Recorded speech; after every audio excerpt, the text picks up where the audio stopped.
Hi folks, welcome back to the Hoard.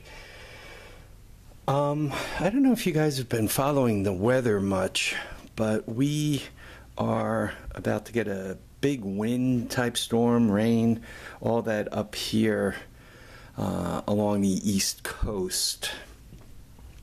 And just quickly, that out there is my power line, and you see that top insulator there?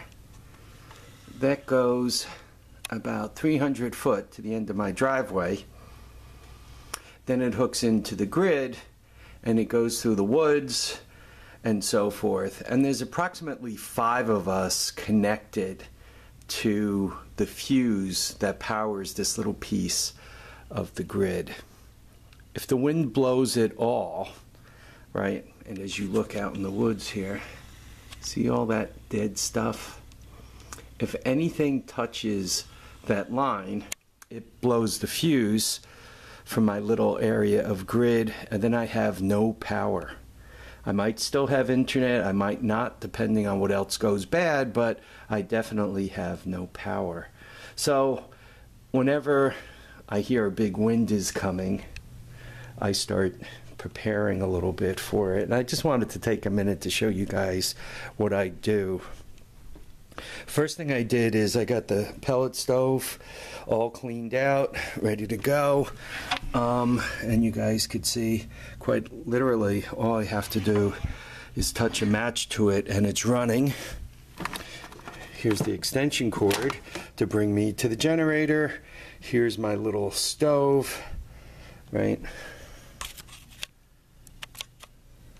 Getting a blurry picture. There's my little stove. Spare bottle of propane, no use having a stove if you don't have propane to run it. So I got this extension cord. Notice it has a few outlets on it. I know, because I put a watt meter on this stove, I know it uses about 80 watts worth of electricity. So should I plug this extension cord into my generator, the cord isn't working that hard and my generator isn't working that hard, so I can very easily, stove running, I walk over here and I pick up that lamp or that lamp or both, and I put it next to that chair, and I'm sitting in front of my stove, nice and warm. I could read a book, I can lean back, I can relax. A full tank of gas, I'll show you the generator in a minute, will run, I don't know, like 16 to 18 hours. If it's running at only 100 watts, it'll run like almost forever. I did have a battery backup for this, covered with pellets because one of the bags split. But the batteries in it only lasted a year. After a year it started to beep. So currently I don't have battery backup. That's my fault. I was cheap. I didn't want to put the 40 bucks into new batteries. If I was smart, the pellet stove would already be running and it would be plugged in through that UPS, right? And should the power go out, all I would have to do is literally take a couple of minutes to start the generator, unplug it from the wall. Once again, it would be running on the batteries, plug it into the extension cord, plug it into the generators, and I wouldn't even be having an interruption in heat. It would keep running. That's a spare extension cord just in case I have to run a distance. Here's the generator all ready to go. It's gassed up. The oil's checked. I fired it up. It fired right up, and I have a can of starting fluid just in case it decides it wants to be pesty. I put it out there so that the exhaust was facing that way, but you guys could see it's under an overhang, so it will not get wet. So my day isn't looking too bad, right? I got my pellet stove running. I got lights on, and I'm basically relaxing, right? Well, what else do I have going on? Just in case until I get a few minutes. Those 2 boxes, 12 gallons of water. Party at Harvey's house. I think I have enough beverage there to keep us all amused, right? What is that? 1, 2, 3, 4, 5, 6 cases of Jack's hard cider, and then all that other booze sitting right there. I mean, there's plenty of food, and obviously I could plug in the refrigerator from there and so forth. The little generator outside is good. Peak is, I think, 2200 watts.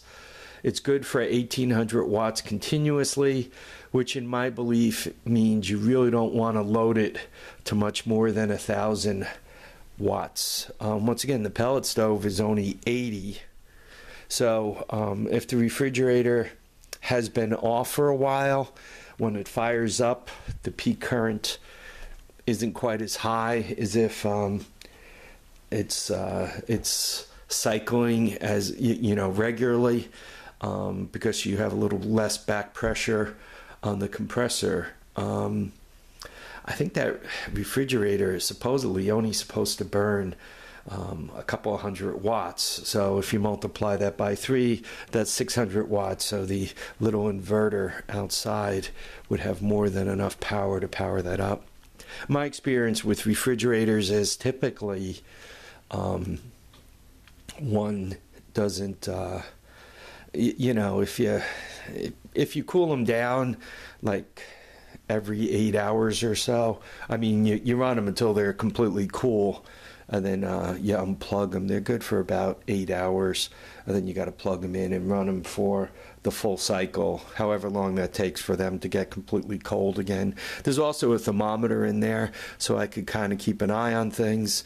And the other thing is, to keep yourself and the kids and the wife and the mother-in-law, grandfather-in-law, whomever you have living at your house, dogs, cats, you got to keep folks from opening and closing the refrigerator.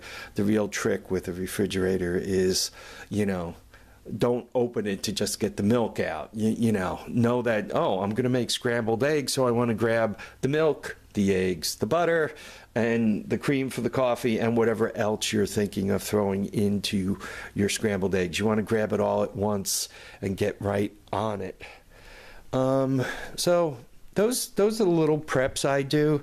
I mean, in addition to stuff you can't see, I have, I just bought a fresh tank of 5 gallons of gas, plus there's probably another 5 gallons of gas floating around the hoard. So that's ready to go. If for some reason I have trouble with that generator out back, right? I have that little Honda generator, though its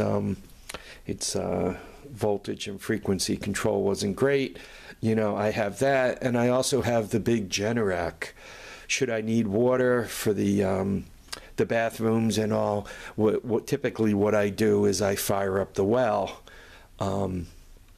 It has 220 capability, and it's really good starting the heavy amp loads. So it would fire the well right up, and there would be no problem running the well.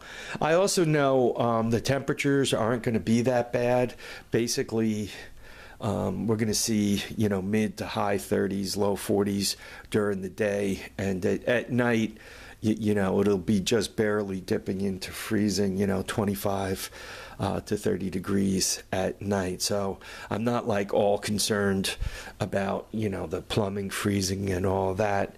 Just in case I do have problems with that, as you can see, once again, I got that big yellow extension cord right there.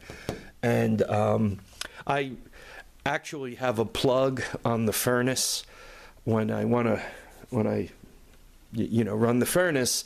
It gets its power through an outlet labeled furnace, so I could just unplug the furnace and plug it into that extension cord and run it out. And I already know the furnace itself really doesn't use much power.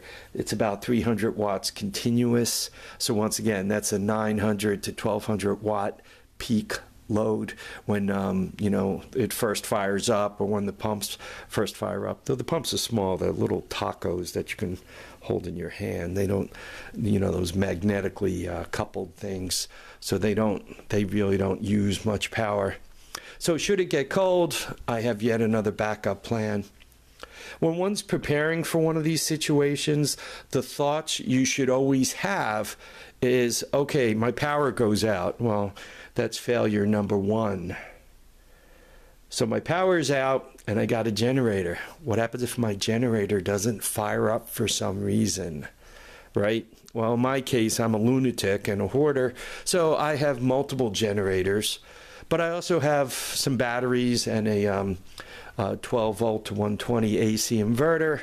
So I got that backup, right? By the way, while the power's still on, it's not a bad idea to make sure those batteries are charged. And if you think you're really going to need them, it'd be nice to get them into position, because it kind of stinks trying to walk around, right, with a flashlight, trying to locate your stuff, right? You should be all ready to go. So failure number one, power out. Failure number two, generator doesn't work. What are you going to do? I mean, do you have some camping stuff? Obviously, I have this little propane stove. I also have flashlights for light, and I have propane lanterns. They're downstairs hanging in the garage, and I know I could get them. So I have a stove, I have a lantern, and I also have, in my case, I have a wood stove down in the basement on the far end of the house, so I could always fire up the wood stove. Generally speaking, unless it's frigid cold, if it's in the 40s, you know, you could debate how much you want to fight the cold, you know.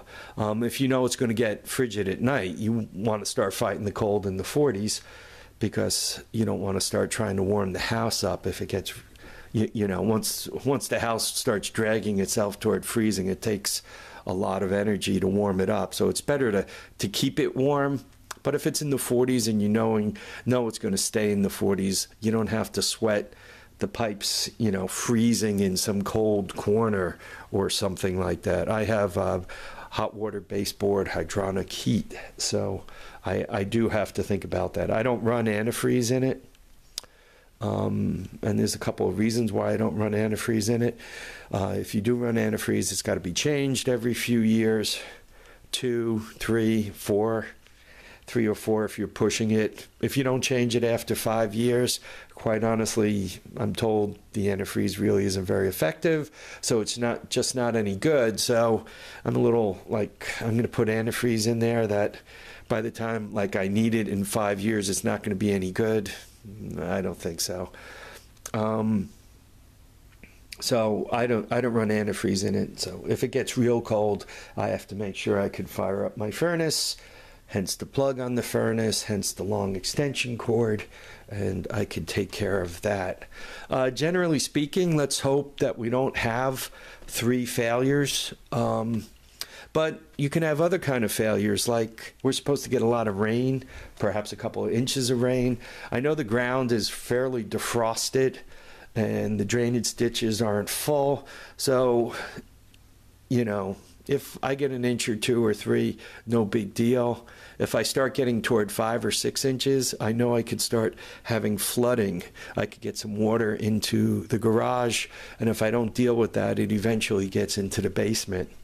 Well, if you got your generator sitting on the floor down there, or if you plan on running your generator down by the garage, and that's like underwater should you get a lot of water, obviously that's a fail.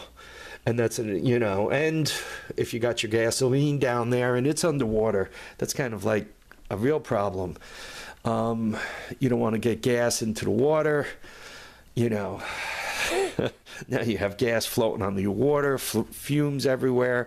So, you know, preparing for a storm requires quite a bit of thought exercise.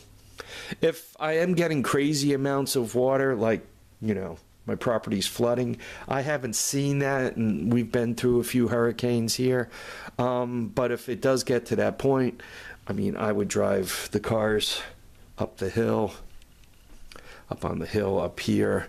That gets me like another 5 or 6 feet. Or if, you know, they're talking really, really crazy rain, I'll leave the driveway and drive up to the top of the hill, park the cars up there, let some.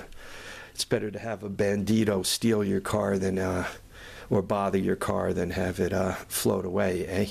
Right? Having your car float away doesn't do you any good. You know it's gone then. It's right, completely totaled. If it's sitting there and somebody, unfortunately, you know, bangs into it or breaks a window or whatever, it still exists and it's not an environmental concern. Anyway, I hope you guys found this helpful.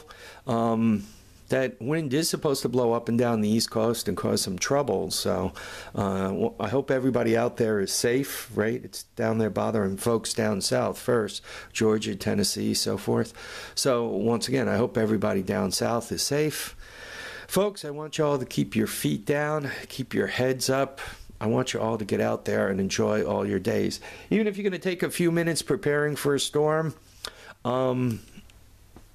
that's fine. You know, it's could make life a lot easier. And the other comment is, I'm figuring now that I'm all prepared and ready to go, my lights aren't even going to flicker. That's normally the way it goes. Once again, folks, thanks for watching and commenting and subscribing. Bye now.